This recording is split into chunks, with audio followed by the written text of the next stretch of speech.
Welcome back to another episode of Traveling Teacher Talk. So, what do we got going on today? Personality. Yeah, just like the Chez Whiz stuff you spread on bread, we got it, all right?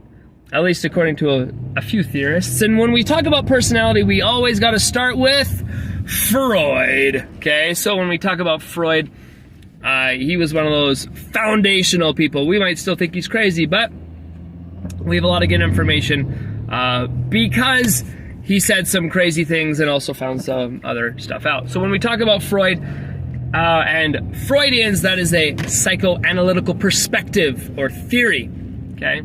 And there's also the psychodynamic perspective. So psychodynamic being we have these internal and external forces that cause conflict, okay? That's going to be the big focus of the psychodynamic. And when it comes to psychoanalytic, that's the Freudian stuff. This is the unconscious conflict, okay? So there's some mindful tips. But when we look to Freud himself, he talked about the ego, the superego, and the id, and how there was a conflict that existed between the id, which resided in the unconscious, dominantly in the unconscious, and the superego, which was in the unconscious, preconscious, and conscious. Whatcha! All three levels. For the superego there, and the ego is going to moderate that wrestling match, okay?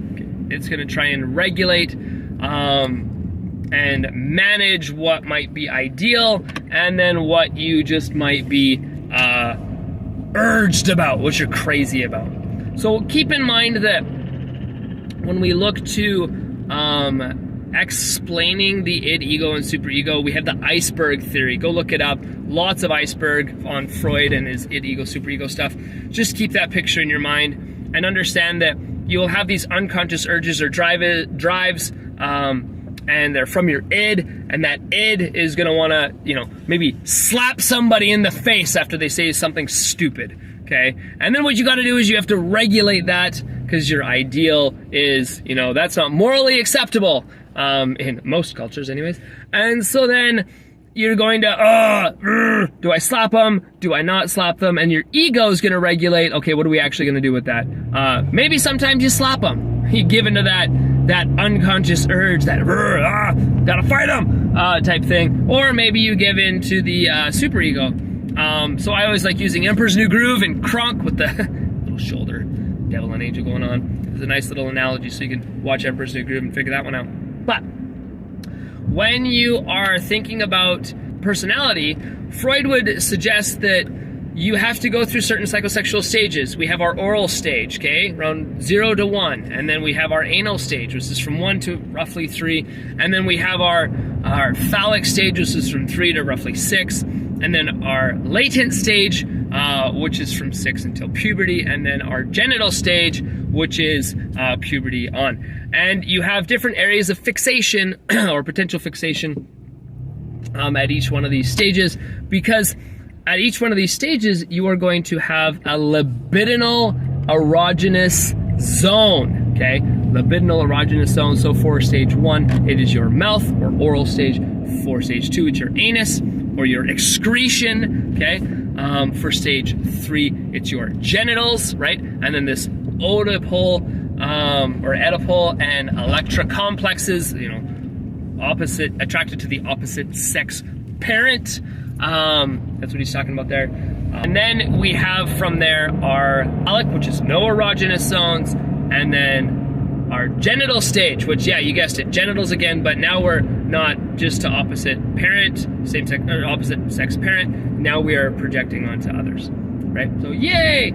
And as you go through each one of these stages, if you don't go through them well, then you'll fixate. And what we mean by fixate is that you're going to have a certain set of personality or personality traits or behaviors that we can see that are predictable from not going through these stages well, according to Freud.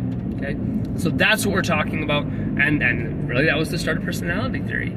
And then you have people like Carl Jung, who disagreed with some of the things that Freud was saying, maybe not so hypersexualized in his ideas. When we talk about Adler, okay, you got to make sure you get some Adler in there, and Karen Horney.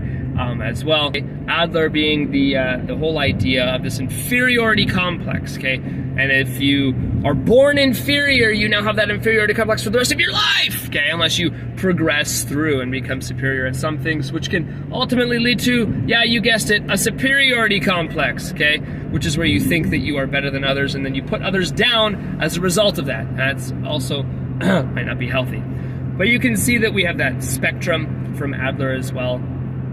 And you have to get through the conflict, right? Because they are part of that psychodynamic world, all right? So make sure that you understand that that psychodynamic world is about conflict, and then when it comes to personality, it is getting through the conflicts well to develop certain, or just getting through the conflicts or not, to develop certain personality traits. Now, when I talk about personality traits, those are enduring and predictable behaviors, thoughts, and feelings, okay? We're not talking about states. States are a momentary behavior, thought, or feeling, all right? And so now we have these traits that are enduring, and that can bleed into your personality. Now, another theorist was Erik Erikson, and he talked about psychosocial stages. Make sure you view all 8 of those. And once again, it's a conflict, and you have to get through them in order to get to the next stage and be able to be successful. And I've talked about that in other videos. So like the intimacy versus isolation stage. How you have to get through the identity versus role confusion stage in order to do that successfully. So that's important. When we talk about this personality and how we develop it, well, Rorschach developed tests, right? Ink blot tests to help understand how people perceive their environments and to gain some sense of their personality, right? So think of how those ink blot tests are related to our understanding of personality. So there you have it, a little bit of Freud, a little bit of Rorschach, a little bit of Adler, a little bit of Erikson, a little bit of psychodynamic theory, all leading to, you know, that trying to answer this question of why do you do what you do?